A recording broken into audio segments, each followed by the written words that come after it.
গরু কিংবা খাসির বট ভুনা অলমোস্ট সবারই পছন্দ, কিন্তু অনেকেরই ছোটখাটো কমপ্লেইন থাকে যে এটাতে কিছুটা স্মেল থাকে। জি প্রিয় দর্শক, আসসালামু আলাইকুম।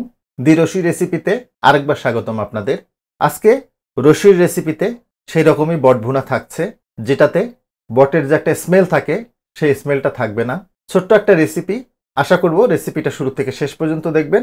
দেখুন, রান্নার শুরুতে যেমনটা বলছিলাম যে আজকের বট ভুনাটাতে কোনো প্রকার গন্ধ থাকবে না, আর এজন্য আমরা দুটো ধাপে এর গন্ধটা দূর করব।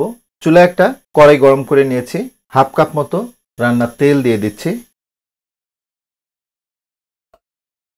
দিচ্ছি 2 টুকরো দারুচিনি, 4টে এলাচ, 4টে লবঙ্গ, হাফ চা চামচ মতো আস্ত গোলমরিচ এবং 2টো তেজপাতা। গরম মশলাগুলোকে হালকা করে একটু ভেজে নিলাম। দেখুন, এখানে 1 কেজি গরুর বট আছে। 1 চা চামচ মতো হলুদের গুঁড়ো দিচ্ছি। দিচ্ছি হাফ টেবিল চামচ শুকনা মরিচের গুঁড়ো। বটগুলোকে খুব ভালোভাবে ধুয়ে পানিটা ঝরিয়ে নিয়েছি। আর নিশ্চয়ই খেয়াল করেছেন বটের সাথে কিন্তু কিছুটা চর্বিও আছে।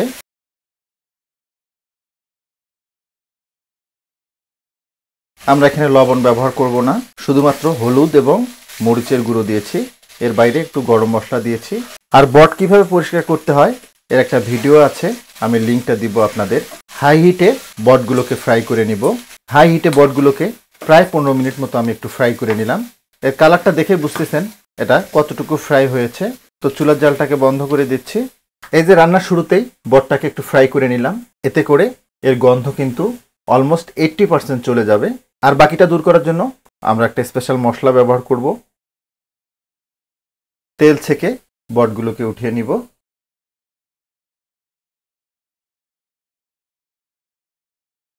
তেল থেকে বটগুলোকে উঠিয়ে নিলাম।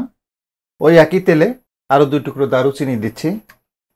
দিচ্ছি 4টে এলাচ, একটা বড় এলাচ বা কালো এলাচ, 4-5টা লবঙ্গ। মশলাগুলোকে হালকা করে একটু ভেজে নিতে হবে।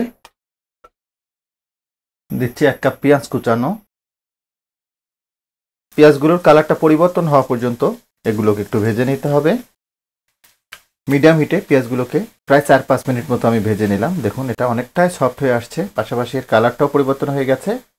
এখন এখানে দিচ্ছি 1 টেবিল চামচ রসুন বাটা, দিচ্ছি আদা বাটা। আদা বাটাটা 1.5 টেবিল চামচ মতো দিলাম।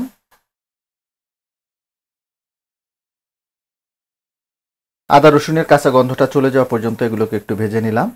এখন দিচ্ছি হাফ টেবিল চামচ জিরার গুঁড়া, হাফ টেবিল চামচ ধনিয়ার গুঁড়া, 1 চা চামচ হলুদের গুঁড়া, 1 টেবিল চামচ শুকনা মরিচের গুঁড়া।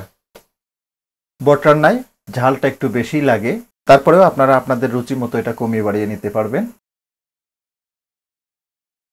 শুকনো মশলাগুলো যাতে পুড়ে না যায় একটু পানি দিয়ে দিব। 1 কাপ মতো পানি দিয়ে দিলাম। পৌনে 1 টেবিল চামচ মতো লবণ দিয়ে দিচ্ছি। লবণটা আপনারা আপনাদের রুচি মতো কমিয়ে বাড়িয়ে নিতে পারবেন। ঢাকনাটা লাগিয়ে দিব। চুলার জালটাকে মিডিয়ামে রাখবো। মিডিয়াম হিটে মশলাগুলোকে প্রায় 4-5 মিনিট মতো কষিয়ে নিলাম। দেখুন কত চমৎকারভাবে তেলটা ছেড়ে দিয়েছে। যখন এভাবে তেলটা ছেড়ে দেবে তখন বুঝবেন মশলাটা খুব ভালোভাবে কষানো হয়ে গেছে। শুরুতে সে ভেজে রাখা বটগুলো দিয়ে দিচ্ছি। সেই সাথে হাফ কাপ মতো রসুনের কোয়া, এটা থেতে নিয়েছি, এটা দিয়ে দিচ্ছি। বট রান্নায় এরকম রসুনের কোয়া থেতে দেবেন, তাতে করে বটের স্বাদটা কিন্তু অনেক গুণ বেড়ে যাবে, পাশাপাশি বটের গন্ধটাও অনেকটাই চলে যাবে। অনেকভাবেই তো বট খেয়েছেন, রিকোয়েস্ট করব এইভাবে একবার রান্না করে দেখবেন। ফ্যামিলির যারা বট খায় না তারাও কিন্তু চেয়ে চেয়ে খাবে, একবার নিজেরা রান্না করলেই বুঝবেন।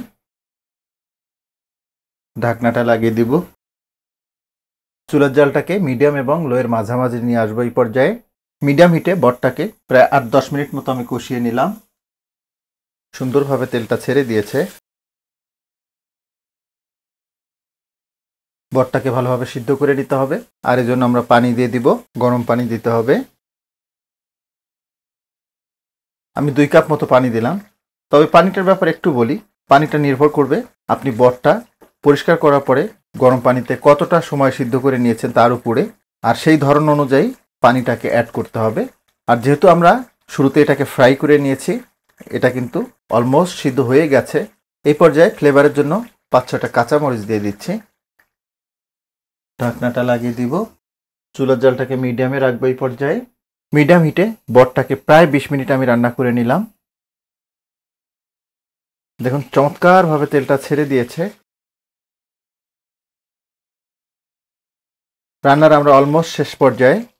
এই পর্যায়ে আমরা স্পেশাল মশলাটা দিব। স্পেশাল মশলাটা কিছুই না, 1.5 চা চামচ মতো ভাজা জিরার গুঁড়ো এবং 1/2 চা চামচ কালো গোলমরিচের গুঁড়া। জাস্ট এই দুইটা মশলা রান্নার শেষের দিকে ব্যবহার করবেন। দেখবেন বটের যে একটা স্মেল থাকে সেটা কিন্তু একদমই চলে যাবে। অলরেডি কিন্তু চমৎকার একটা লুক চলে আসছে। ঢাকনাটা আবার লাগিয়ে দিচ্ছি। আর এই পর্যায়ে চুলের জালটাকে একদম লো করে দিব। আর একদম লো হিটে বটটাকে 8-10 মিনিট মতো দমে রাখবো। একদম লো হিটে বটটাকে প্রায় 10 মিনিট মতো আমি দমে রেখেছিলাম। লুকটা দেখুন, কত লোভনীয় একটা লুক। লুচি পরোটা কিংবা গরম ভাত সাথে এরকম বট ভুনা খাওয়াটা কোন লেভেলের হবে নিশ্চয়ই বুঝতে পারছেন। দেখুন এইবার লুকটা, অস্থির একটা লুক। এর লুকটা দেখে বুঝতেছেন এটা কতটা স্বাদের হবে।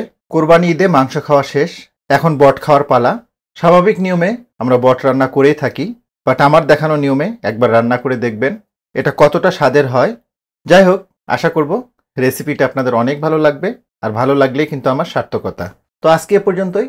সবাই অনেক ভালো থাকবেন, সুস্থ থাকবেন, নিরাপদ থাকবেন। আল্লাহ হাফেজ।